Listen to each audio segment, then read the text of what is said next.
I'm Eddie Cannell. And I'm Tom Cannell. Welcome, everyone. This is the Mortgage Brothers Podcast Show. And today we're going to be bringing you the loan limits for FHA for 2023. They were just announced. Yeah, and these loan limits, they are huge. I mean, how many other things in our business are this exciting? I mean, not much. These loan limits are big because they affect exactly what you do and what your borrowers can go out and get.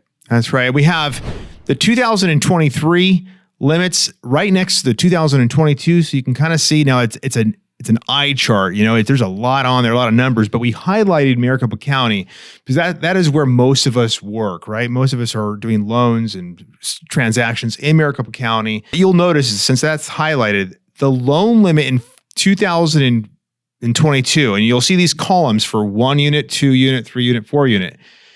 That's right. A single family residence is a 1 unit. And of course, a fourplex would be a four unit, of course. And those are all eligible, a single family all the way up to a 4 unit for FHA if the person who's the borrower is occupying one of the units. Right. A lot of people were saying, well, I didn't know FHA did multi-unit. They actually do. But one of the critical things is the borrower has to occupy one of the units, which some of you may say, well, why'd they do that?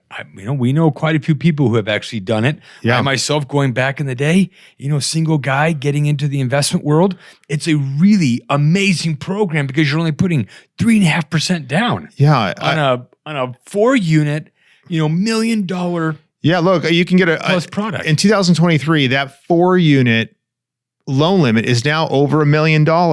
Yeah. You can occupy one of the units. It can be a very nice unit, a nice complex too. $1 million. Get the 3.5% down with the FHA rates. Yeah. And you'll notice the single family, which most loans are done under the single family. All right.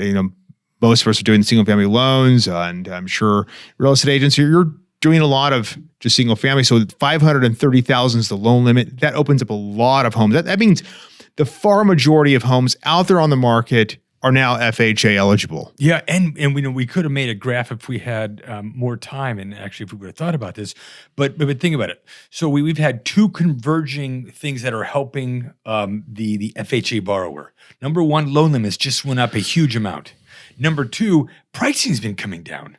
You're getting a double whammy. I almost guarantee you that not only are they able to afford in the neighborhood that they want, they probably actually can afford the nicer house in that neighborhood that they want. Now, interest rates, of course, have gone up, but the prices having come down and these loan amounts going up, it's helped offset that. And again, we do think the interest rates in the long term are coming back down.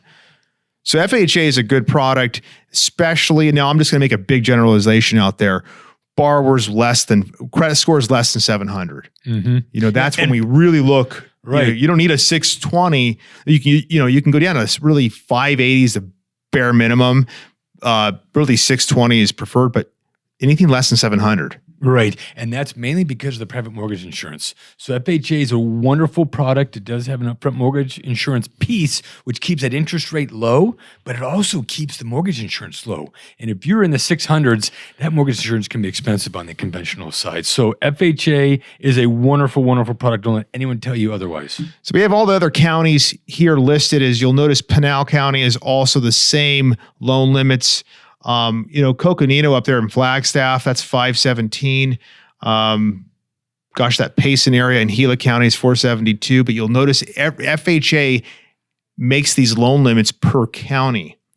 And whereas conventional loans, it's more or less it's per state. And sometimes in some states, there, like in California, there is high limits and lower limits. But the difference with FHA is it's per county has a different loan limit. Also, we actually showed how much it increased. We had a little look at that. Boom. $88,000. Yes. That shocked us. $88,000, 20% increase in the loan limit. Mm-hmm. So it's huge. I really don't know, as far as why did they raise the limit that high? We saw a lot of appreciation over the last 2 years, but this was a shock too. Like I think if I were to guess, they want more FHA. They want more borrowers who are looking at homes to be looking at the FHA product.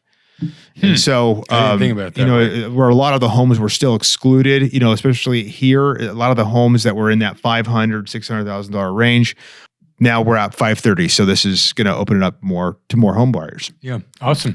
Yeah. Be sure to reach out if you have any questions.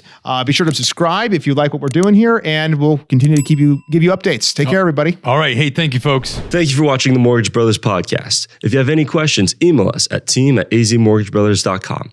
And if you like this content, be sure to like, comment, and subscribe to the Mortgage Brothers team.